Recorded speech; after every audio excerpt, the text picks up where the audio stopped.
కృష్ణా జిల్లా YSR Congress party minority విభాగం అధ్యక్షుడు అబు గారు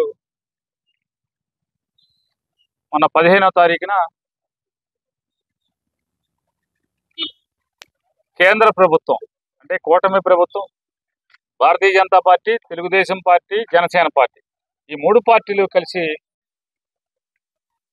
పార్లమెంట్లో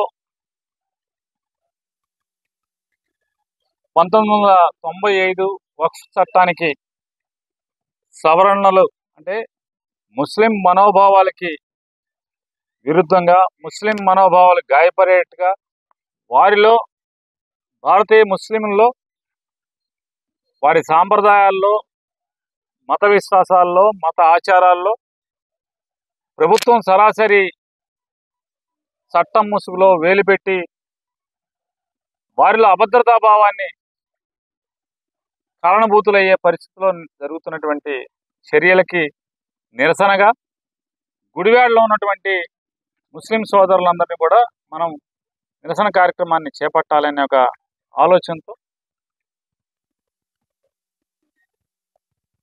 ఇక్కడ మీటింగ్ పెట్టడానికి ముస్లిం పెద్దలందరికీ కూడా మనం కవర్ చేసి ఒక సమావేశాన్ని ఏర్పాటు చేస్తే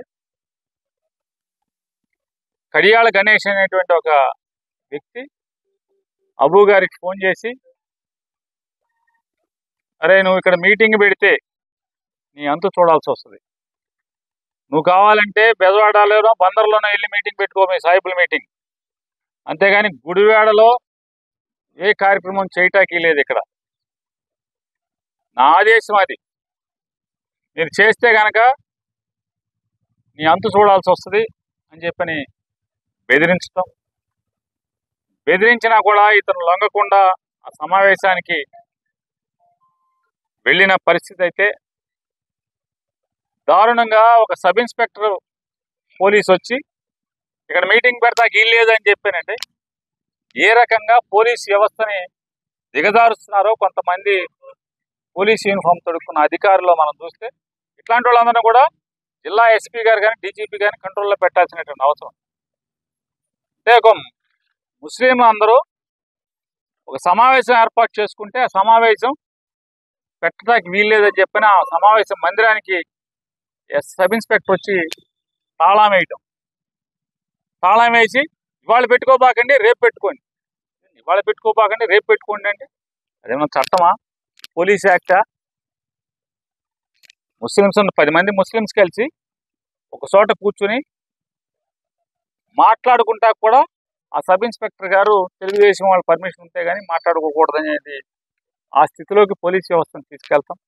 వాళ్ళకి కొమ్ము గాయటం అనేది నీచమైన విషయం. అయితే ఆ రోజు గతి లేని పరిస్థితిలో అక్కడ సమావేశమైనటువంటి ముస్లిం పెద్దలందరూ కూడా ఆ హాలు బయట రోడ్డు మీదే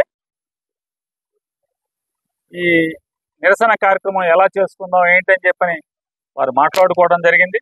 వారు మాట్లాడుకున్న తర్వాత నిన్న రాత్రి 4 రౌడీలు అబు గారి ఇంటికి రావటం, అబు గారు రాత్రి 10 గంటల సమయంలో, అబు గారు విజయవాడలో ఉన్నాడు, పెద్ద వయస్కురాలైనని చెప్పి పెద్ద ఆవిడ వాళ్ళ అమ్మగారు ఒక్కతే ఇంట్లో ఉంటే, ఒంటరి మహిళ, పెద్ద ఆవిడ వయోభారంతో ఆవిడ ఒక్కతే ఒంటరిగా ఉన్నటువంటి ఆవిడ ఉంటే 4 రౌడీలు ఆ ఇంటికి వెళ్ళి రాడ్లు తీసుకుని ఆ ఇంట్లో ఉన్నటువంటి అద్దాలన్నీ బద్దలు కొట్టి, కిటికీలు బద్దలు కొట్టి, మీ అబుగాడు ఎక్కడా చంపేస్తామని చెప్పిన పెద్ద పెద్ద రంకులు కేకలేసి ఆవిడ దిక్కుతోచగా కాపాడండి అని దొడ్డుగుమ్మంలోకి వెళ్ళి అరిసే పరిస్థితిలో ఆ పేటలో ఉన్న జనం అందరూ కూడా లేచి వచ్చే పరిస్థితి ఉంటే వీళ్ళు చంపేస్తామని చెప్పి బెదిరించి అక్కడి నుంచి వెళ్ళిపోయిన పరిస్థితి. వెంటనే అబు గారు డిఎస్పీ గారికి ఫోన్లో చెప్పారు ఈ సంఘటన.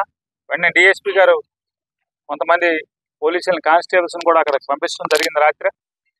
దాని మీద ఆ కుటుంబాన్ని పరామర్శిస్తూ ఆ తల్లిగారు కన్నీరు మున్నీరుగా రోధిస్తున్నటువంటి, భయాందోళనలో బిక్కుబిక్కుమంటూ బతుకుతున్నటువంటి ఆ పెద్దవాడిని వెళ్ళి పలకరించి ఆవిడకి ధైర్యం చెప్పి వాళ్ళ డిఎస్పీ గారిని, గుడివాడ డిఎస్పీ గారిని ఈ సంఘటన, ఎందుకంటే నిన్నే ఆయన దీని మీద అవగాహన కలిగి ఉన్నారు కాబట్టి వారికి అంతా కూడా విశదీకరించి గుడివాడలో ఇటువంటి రౌడీ రాజ్యం నడుస్తుంది, ఈ ప్రజాస్వామ్యం ఏమాత్రం ఇక్కడ బతికే పరిస్థితి కనపడతలేదు, కాబట్టి చర్యలు తీసుకోమని చెప్పని ఫిర్యాదు అందజేయడం జరిగింది అబు గారి ద్వారా.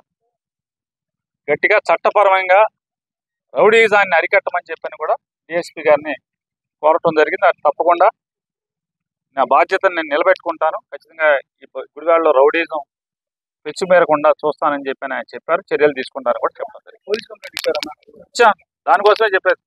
ఫిర్యాదు అంటే అదే కదా, ఫిర్యాదు ఇచ్చాం. ఈ గుడివాడ డిఎస్పీ గారిని నమ్మి విశ్వాసంతో ఖచ్చితంగా ఆయన న్యాయం చేస్తాడు, రౌడీజాన్ని అరికట్టే ప్రయత్నం చేస్తారని చెప్పని నమ్మకంతోనే ఇక్కడికి వెళ్తాం. ఆ consult station SI two town CI దాని పెద్ద బ్రహ్మ విద్య గుడివాడలో వచ్చి ప్రోగ్రామ్ జరపొద్దని చెప్పి పిలిపించారు. 2 టౌన్ సిఐ అని చెప్తారు. మాట్లాడితే వాళ్ళతో రేపు జరుపుకోండి, వాళ్ళు అంబేద్కర్ జయంతి ప్రొడక్షన్ ఇవ్వలేము, లాండ్ ఆర్డర్ ప్రాబ్లం, రేపు పెట్టుకోండి, రేపు అయితే ప్రొడక్షన్ ఇస్తా ఉన్నారు. సరే వాళ్ళందరికి చెప్పేశాం కదా సార్ అన్న, మరి ఏం చేస్తారు, రేపు పెట్టుకోండి అన్నారు.